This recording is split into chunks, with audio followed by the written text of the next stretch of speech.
లక్షల కోట్ల రూపాయల పెట్టుబడులు పెడుతున్నారు మాకు అని చెప్పి తెలుగుదేశం ప్రభుత్వం, కూటమి ప్రభుత్వం చెప్తుంటే, వేల కోట్ల రూపాయల పెట్టుబడిదారులు పారిపోతున్నారు అన్నటువంటిది సాక్షి హైలైట్ చేస్తుంది.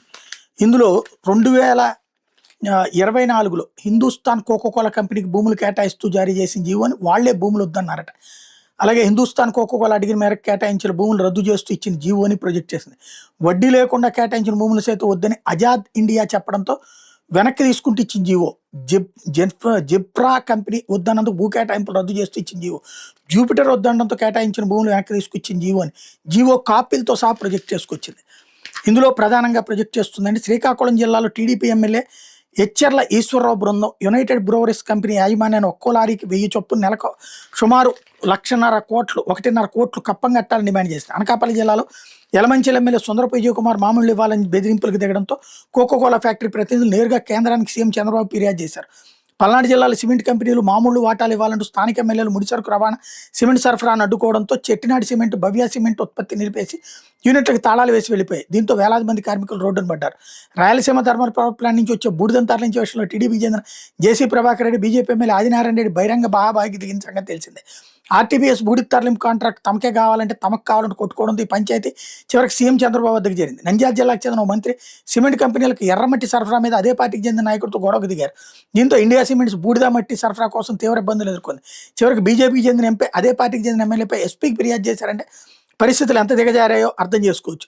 అనకాపల్లి జిల్లా రాంబిల్లి దగ్గర 1,200 కోట్లతో శీతల పానీయాల తయారీ యూనిట్ ఏర్పాటు హిందుస్థాన్ కోకోకోలా కంపెనీ 2023 మే 4న రాష్ట్ర ప్రభుత్వానికి లేఖ రాసింది. గత ప్రభుత్వం దీన్ని పరిశీలించి 50 ఎకరాల భూమిని కేటాయించడంతో పాటు పలు రైతులను ప్రకటిస్తూ 2024 ఫిబ్రవరి 2 ఉత్తర్వులు జారీ చేసింది.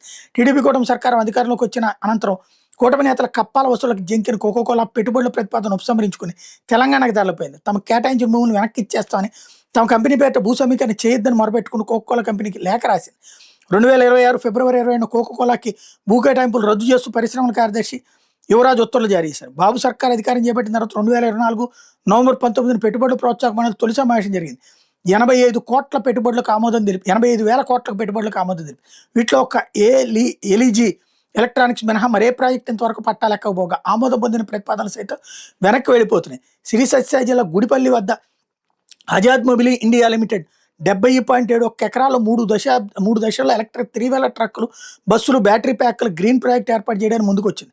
1,046 కోట్ల పెట్టుబడితో 2,381 మందికి ఉపాధి కల్పిస్తామని పేర్కొంది. కానీ ఇప్పుడు ఆజాద్ మొబిలిటీ పెట్టుబడుల ప్రతిపాదన నుంచి వెనక్కి వెళ్ళిపోవడమే కాకుండా ఎర్నెస్ట్ మనీ డిపాజిట్ వడ్డీతో సహా వెనక్కి ఇవ్వాలని డిమాండ్ చేసి, దీంతో 2026 ఫిబ్రవరి 18 ముఖ్యమంత్రి అధ్యక్షతన జరిగిన ఎన్ఐపీబీ సమావేశంలో వడ్డీతో సహా డబ్బులు వెనక్కి ఇచ్చేందుకు ఆమోదం తెలిపారు. ఆజాద్ మొబిలిటీ కేటాయించిన భూములు రద్దు చేస్తూ ఉత్తర్వులు జారీ చేశారు. ఈఎండీ కింద ఆజాద్ మొబిలిటీ చెల్లించిన 2.5 కోట్లు 2024 ఆగస్టు 30 నుంచి వడ్డీతో సహా చెల్లించడానికి ప్రభుత్వం అంగీకరించింది.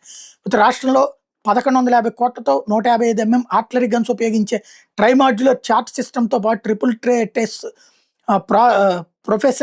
ప్రొపెల్లెంట్ సింగిల్ బేస్ ప్రొపెల్లెంట్ తయారీ యూనిట్ ఏర్పాటు చేస్తామని జిన్ఫ్రా ప్రెసిడెన్స్ ప్రైవేట్ లిమిటెడ్ ప్రతిపాదన సమర్పించింది. ఎస్ఐపిబి 7వ సమావేశంలో కూటమి సర్కార్ దీన్ని ఆమోదించింది. తర్వాత అనంతపురం జిల్లా తమ్మిసముద్రంలో ఎకరా 8.3 లక్షల చొప్పున 121 ఎకరాలు కేటాయిస్తూ 2025 జూన్ 27 ఉత్తర్వులు జారీ అయ్యాయి. ఇప్పుడు ఈ కంపెనీ రాష్ట్రంలో అమలవుతున్న రెడ్ బుక్ రాజ్యాంగం బెంబేలెత్తి వెనక్కి వెళ్ళిపోయింది. తమకు కేటాయించిన భూములు రద్దు చేయాలంటే లేఖ రాసింది. దీంతో జెన్ఫ్రాక్ భూ కేటాయింపులు రద్దు చేస్తూ 2026 ఫిబ్రవరి 20 పరిశ్రమల శాఖ కార్యదర్శి ఉత్తర్వులు ఇచ్చారు. కంపెనీ విజ్ఞప్తి మేరకు భూ కేటాయింపులు రద్దు చేస్తున్నట్టు పేర్కొన్నారు. ఇకపోతే కేంద్రంతో అధికారాన్ని పంచుకుంటూ రాష్ట్రానికి కొత్త పిఎస్యు ప్రాజెక్టులు లేకపోగా గతంలో ఏపీకి వచ్చిన వాటిని కూడా చంద్రబాబు సర్కార్ వెళ్ళగొడుతోంది. 2 కేంద్ర ప్రభుత్వ రంగ కీలక సంస్థలు నాల్కో, మిదాని కలిసి నెల్లూరు జిల్లాలో 5,500 కోట్ల పెట్టుబడి అంచనాతో ఏడాదికి 60,000 టన్నుల అల్యూమినియం ఉత్పత్తి సామర్థ్యంతో యూనిట్ నెలకొల్పేలా మాజీ సీఎం వై జగన్మోహన్ రెడ్డి సమక్షంలో గత ప్రభుత్వంలో ఒప్పందం కుదిరింది. ఇప్పుడు ఈ ప్రతిపాదన ఉపసంహరించుకోవడంపై త్వరలో తుది నిర్ణయం తీసుకోవాలని నాల్కో ప్రకటించింది. 2024-25 వార్షిక నివేదికలో ఈ ప్రాజెక్టు గురించి నాల్కో స్పష్టంగా పేర్కొంది. కేంద్ర ప్రభుత్వంలో కీలక పాత్ర పోషిస్తున్న టీడీపీ కూటమి పెద్దలు దీని మీద కనీసం స్పందించకపోవడం పట్ల అధికారులు విస్తుపోతున్నారు. ప్రైవేట్ కంపెనీలకు సొంత ఇనుప గనులు కేటాయించేందుకు ఢిల్లీకి పరుగులు తీస్తున్న రాష్ట్ర మంత్రులు కీలకమైన కేంద్ర ప్రాజెక్టు ఏపీ నుంచి వెనకపోతున్నా పట్టించుకోకపోవడం పట్ల ఆవేదన వ్యక్తం చేస్తున్నారు. అనకాపల్లి జిల్లా రాంబిలి దగ్గర జూపిటర్ రెన్యువల్ ప్రైవేట్ లిమిటెడ్ 2,700 కోట్ల పెట్టుబడితో 2,216 మందికి ఉపాధి కల్పించే ప్రతిపాదనకి ఎస్ఐపిబి 6వ సమావేశంలో ఆమోదం లభించింది.